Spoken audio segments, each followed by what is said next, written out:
നാളെ ഞാൻ ജീവിച്ചിരിക്കുന്നതെങ്കിൽ എൻ്റെ മരണത്തിന് പൂർണ്ണ ഉത്തരവാദിത്വം ഇവരായിരിക്കും. കാരണം ഇവർ കാരണം എനിക്ക് നാട്ടിലും വീട്ടിലും എവിടെ നിൽക്കാൻ പറ്റാത്തൊരവസ്ഥയാണ്. സ്വന്തം വീട്ടിലാണെങ്കിലും എവിടെ നിൽക്കാൻ പറ്റാത്തൊരവസ്ഥ എൻ്റെ ലൈഫാക്കി തന്നിട്ടുണ്ട് ഇവർ. എനിക്കറിയില്ല ഞാൻ ഇനി നാളെ ജീവിച്ചിരിക്കുന്നുണ്ടോ, എന്താ എന്നെ ഇനി ആരെങ്കിലും തല്ലിക്കൊല്ലോ എന്താ ഒന്നും എനിക്കറിയില്ല. അങ്ങനെ എന്തെങ്കിലും സംഭവിക്കുകയാണെങ്കിൽ അതിന് കാരണക്കാരിതാ ഞാൻ ഈ ഫോട്ടോയിൽ കാണിച്ച 4 പേരായിരിക്കും.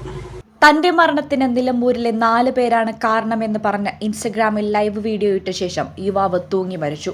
നിലമ്പൂർ മുക്കട്ട തൈക്കാടൻ അബ്ദു ഫാത്തിമ ദമ്പതികളുടെ മകൻ മുഹമ്മദ് ജാസിത്താണ് മരിച്ചത്. 21 വയസ്സായിരുന്നു.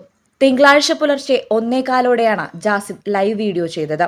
ഇൻസ്റ്റഗ്രാമിൽ ലൈവ് കണ്ട സുഹൃത്തുക്കളും നാട്ടുകാരും ഉടൻ വീട്ടിലെത്തി വിവരമറിയിച്ചു.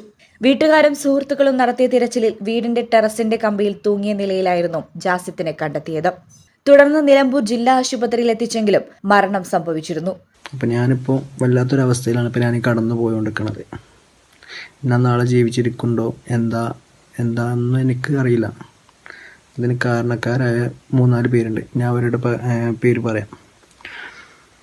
അപ്പോൾ സംഭവം എന്താണെന്ന് വെച്ചാൽ ഞാനൊരു പെൺകുട്ടിയായിട്ട് ഇഷ്ടത്തിലായിരുന്നു. ഞാൻ അവളെ കാണിക്കാം. ഞാൻ ഇവള് 2 വർഷമായിട്ട് ഇഷ്ടത്തിലായിരുന്നു. ഇപ്പോൾ ഒരു 6 മാസമായിട്ട് ഓരോ പ്രശ്നങ്ങളും കാര്യങ്ങളൊക്കെ ആയിട്ട് അങ്ങനെ ബ്രേക്കപ്പ് ആയതാണ്. കാരണം എന്താ വെച്ചാൽ അവൾക്ക് വേറെ റിലേഷൻഷിപ്പും കാര്യങ്ങളും. അവൾ കുറച്ച് കാലമായിട്ട് എന്നെ ചീറ്റ് ചെയ്തുകൊണ്ടിരിക്കുകയാണ്. അതായത് എന്നെ യൂസ് ചെയ്തുകൊണ്ടിരിക്കുകയാണ്. എൻ്റെ ക്യാഷും കാര്യങ്ങളും കുറേ ടൈമും കാര്യങ്ങളും അവൾക്ക് വേണ്ടി എൻ്റെ കയ്യിൽ നിന്ന് മിസ്സായിട്ടുണ്ട്. അവൾക്ക് അങ്ങനെ റിലേഷൻ ഉണ്ടെന്നുണ്ടെങ്കിൽ എന്നോട് പറഞ്ഞിട്ടുണ്ടെങ്കിൽ ഞാനിത് ഒഴിഞ്ഞു മാറി കൊടുത്തിരുന്നു. പക്ഷേ അവളത് പറയാതെ എന്നെ ചീറ്റ് ചെയ്തുകൊണ്ടിരുന്നു.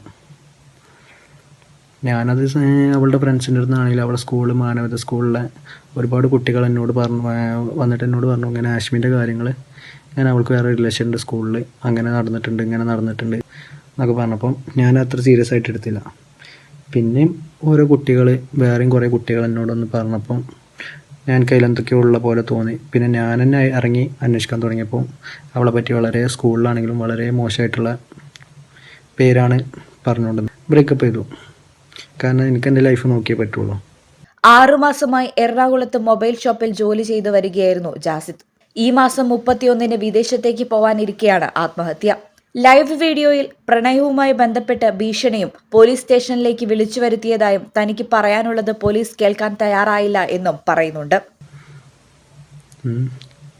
അങ്ങനെ ഇരിക്കും. ഇപ്പോൾ കുറച്ച് കാലമായിട്ട് കോണ്ടാക്റ്റും കാര്യങ്ങളും. ഇപ്പോൾ ഇന്നലെ വൈകുന്നേരം അവൾ എന്നെ വിളിക്കുകയും പിന്നെ ഇന്നലെ വൈകുന്നേരം എന്ന് പറയുമ്പോൾ 27 ഫ്രൈഡേ ഒരു 5 മണി 6 മണി ടൈമിൽ അപ്പോൾ അവളെന്നെ വിളിച്ചിട്ട്, അപ്പോൾ ഇതിൻ്റെ ഇടയ്ക്ക് ഞാൻ എറണാകുളത്തെ ഒരു ഷോപ്പിൽ വർക്ക് ചെയ്തിരുന്നതാണ്. അപ്പോൾ എൻ്റെ കൂടെ അവിടെ ഉണ്ടായിരുന്ന ഒരു കുട്ടിയുമായിട്ട് ഇവള് എൻ്റെ ഫ്രണ്ടാണ്. ഞങ്ങൾ 2 പേരും പറ്റിയിട്ട് വളരെ മോശമായിട്ട് എൻ്റെ ഫ്രണ്ട്സിനോടും എൻ്റെ വീട്ടുകാരോടും എൻ്റെ ബ്രദേഴ്സിൻ്റെ വൈഫിനോടൊക്കെ ഇവൾ വിളിച്ചിട്ട് വളരെ മോശമായിട്ടാണ് പറഞ്ഞത് ഞങ്ങൾ 2 പേരും പറ്റിയിട്ട്. എന്തുകൊണ്ടാണ് അവൾ അങ്ങനെ പറയണേ? ഞാൻ അവളുടെ ലൈഫിൽ കയറി കളിക്കാനോ അവളെ മോശമായിട്ട് പറയാനോ ഇതുവരെ ഒന്നിനും ഞാൻ നിന്നിട്ടില്ല. പക്ഷെ അവൾ എന്തിനാണ് ഈ പറയണേ, എന്തിനാ ചെയ്യണമെന്ന് എനിക്കറിയില്ല. ഞാൻ അത് അവളെ കോണ്ടാക്ട് ചെയ്ത് ചോദിക്കാനോ ഒന്നും ഞാൻ നിന്നില്ല. ഞാൻ അങ്ങോട്ട് ഒന്നിനും പോയില്ല. ഇപ്പോൾ ഇന്നലെ വൈകുന്നേരം, അതായത് ഇന്നലെ 27 ജനുവരി ഫ്രൈഡേ, അപ്പോൾ അവളെന്നെ വിളിച്ചിട്ട് പറഞ്ഞു ഇങ്ങനെ ടെൻഷനും കാര്യങ്ങളൊക്കെ ഉണ്ടോ എന്നൊക്കെ ചോദിച്ചു. ഞാൻ അബ്രോഡ് പോകാൻ നിൽക്കുന്നൊരു വ്യക്തിയാണ്. ഈ വരുന്ന 31-ാം തീയതി അല്ലെങ്കിൽ 1-ാം തീയതി ആയിട്ട് ഞാൻ അബ്രോഡ് പോകാൻ നിൽക്കുന്നൊരു വ്യക്തിയാണ്. അപ്പോൾ അവളെന്നെ വിളിച്ചിട്ട് നീ എന്നാ പോണത്, എന്താ ഡേറ്റും കാര്യങ്ങളൊക്കെ എന്നോട് ചോദിച്ചു. ഞാൻ ഒന്നും പറഞ്ഞിട്ടില്ല.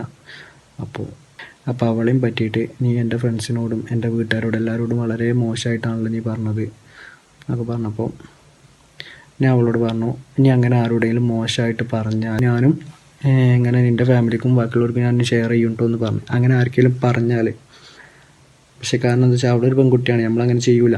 നമ്മളെന്തൊരു വാശിപ്പുറത്ത് പറഞ്ഞു പോയതാണ്. അത് കേട്ട ഉടനെ അവൾ വീട്ടുകാരും അവളുടെ ഉമ്മയും പോയിട്ട് കേസ് കൊടുക്കുകയും എൻ്റെ പേരിൽ കേസാക്കുകയും എന്നെ സ്റ്റേഷനിൽ വിളിച്ചു വരുത്തി രാത്രി 1 മണി വരെ അവിടെ ഇരുത്തി എൻ്റെ ഫോണും കാര്യങ്ങളൊക്കെ അവിടെ വാങ്ങി വെച്ചു. എന്നെ അവിടെ പിടിച്ചിട്ടു.